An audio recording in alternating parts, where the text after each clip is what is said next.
So close your eyes. Imagine a vast array of nothingness, where anything and everything you could ever think of has yet to come into existence. Now imagine God himself speaking the universe into existence. He's giving the earth shape now, separating the vast waters from the dry land. Now you see vegetation springing forth from the ground, and soon after animals begin to fill the earth. Now imagine this creator God forming a garden, a place of perfection and peace. It's in this spot that God creates humanity, made perfect in his very own image. God lives in intimacy with man, and he invites them to eat from the tree of life, feeding from God's fullness for the rest of time. Then humans hear about the tree of knowledge of good and evil. They decide to define good and evil on their own terms, and they break the very trust they had in God's perfectness to pursue their own idea of perfection. And in the process, they break their own closeness with God, and sin enters the picture. From then on, humanity is in a constant battle between trusting God and letting sin rule their lives. When God wipes away mankind in a worldwide flood due to their sin, he saves Noah and his family because they trusted God. Even after Noah and his descendants continue to refuse to trust God and give in to sin, God still chose Abraham to start a new covenant with. He calls Abraham from his own land into a land Abraham did not know. And he promises that Abraham will have descendants as numerous as the stars. And Abraham trusted God. Even though he was old and couldn't have children with his wife Sarah, he believed God's promises would be fulfilled. And he trusted that God's ways were better than his own. Even though there were times when Abraham gave up on that trust and gave up on God and tried to do it his own way, he was always restored back into that relationship. And then he continued to trust God.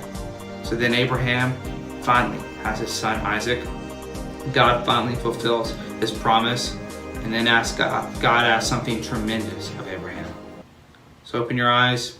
Now we're going to be reading through Genesis chapter 22, verses 1 through 18. We're not going to have time to read all of it. It's a lot to cover. I'm just going to pick out several verses. We're going to highlight some key points, but I encourage you to go read it all for yourself just to get the full picture. But so let's look real quick in verse 2. It says, "Then God said, 'Take your son, your only son, whom you love, Isaac, and go to the region of Moriah.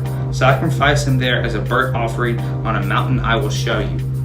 So you may not know what Moriah is. It's kind of weird. Why is this detail in the Bible? But every detail in the Bible has a reason and a purpose. So Moriah was this place that the temple of God was built by Solomon. And so it kind of represented this idea where heaven meets earth and where God's presence is and people can come into a relationship and connection with God. So God was asking Abraham to come to a deeper level of intimacy and connection with him. But in order to get there, God asked Abraham to make a sacrifice.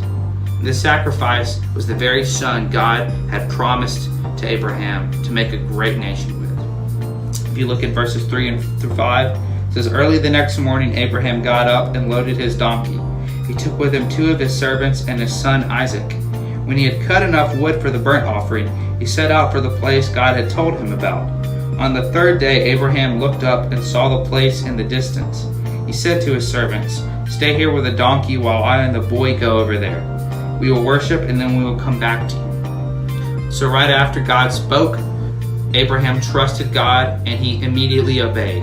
He went with his son out to this mountain to go worship and to offer up his son as a sacrifice.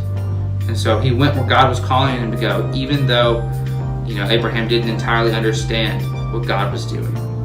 He trusted that God would be faithful to his promises and that Isaac wouldn't die. He even tells his servants that rode with him, as they stayed there, so we're going to worship and both of us, we will come back.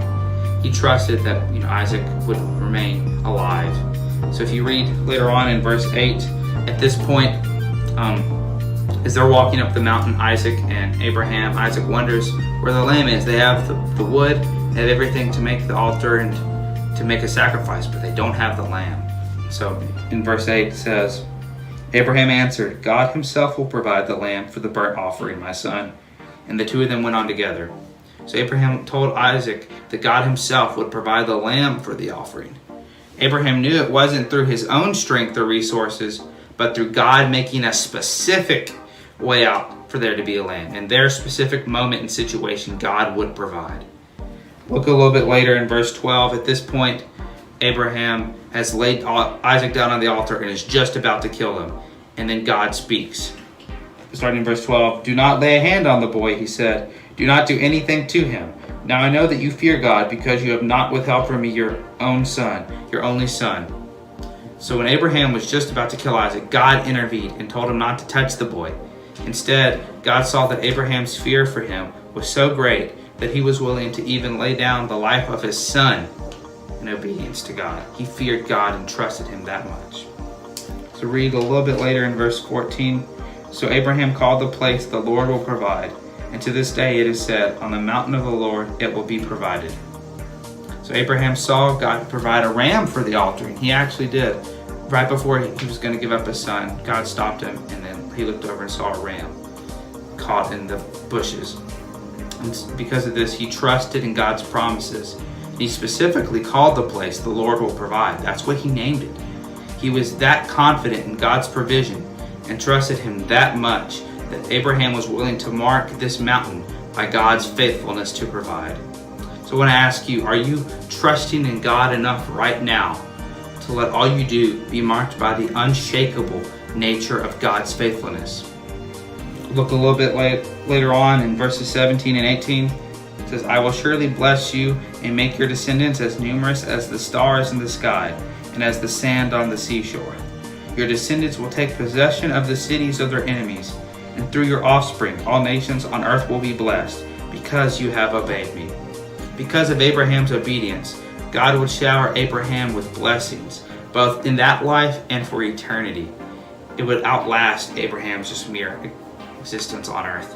From Abraham would come a nation marked by God's blessing over them and marked by their trust and obedience to the Lord alone. From them, all the world would be blessed, and all of humanity would return to God and place their trust in Him alone. So I want to ask you right now, are you willing to be obedient to God even when it's costly, when it doesn't make sense? Do you trust that God will provide and fill you with all spiritual blessings so that you can then be a light to the people around you? Thank you.